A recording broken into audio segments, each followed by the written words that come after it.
Finally Rabia ने सारी बातें सुन चुकी है शीरी और सोराब की। अब वो सारा सच सरबुलंद को बताने वाली है। जी हाँ दोस्तों, आज हम बात करेंगे ड्रामा सीरियल जंजीरें, जिसके आने वाली एपिसोड में आपको ये भी दिखाया जाएगा कि वो सारी बातें जब सुनती है तो उसके होश ही उड़ जाती है और वो यही सोचती है कि शीरी ये घर की नौकरानी नहीं है बल्कि इसका सोराब के साथ चक्कर चल रहा है। तो वो उसे उसकी औकात याद दिलाती है और कहती है कि मैं ये सारी बातें अब बताने वाली हूँ सरबुलंद को और वही तुम्हारा दिमाग ठीक करेगा।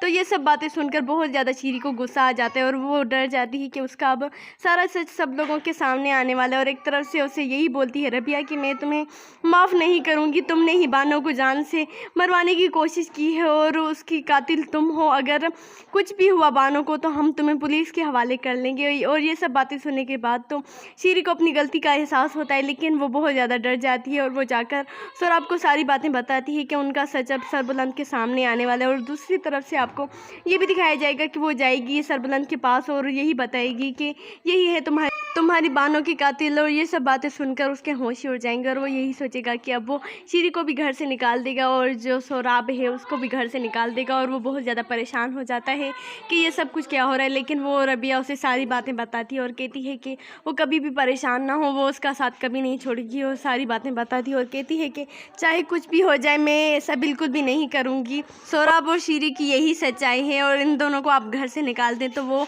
यही बातें सुनकर बहुत ज़्यादा खुश होता है कि रबिया ने उसका साथ दिया और वो रबिया को कहता है कि वो भी ये सब कुछ करने वाला है। और एक तरफ से आपको ये भी दिखाया जाएगा कि तोरसिम वापस घर आने वाला है और उसको पता चलने वाला है कि रबिया सरबुलंद की हवेली में है। और वो ये सब बातें सुनकर बहुत ज़्यादा खुश होगा कि अब मैं रबिया से शादी करूँगा। लेकिन ऐसा बिल्कुल भी नहीं होने वाला, रबिया और सरबुलंद का निकाह बहुत जल्द होने वाला है। तो ड्रामे की आने वाली एपिसोड के लिए हमारे चैनल को लाइक एंड सब्सक्राइब करना ना भूलें। मिलेंगे नेक्स्ट वीडियो में, तब तक के लिए अपना बहुत सारा ख्याल रखिए। अल्लाह हाफिज़।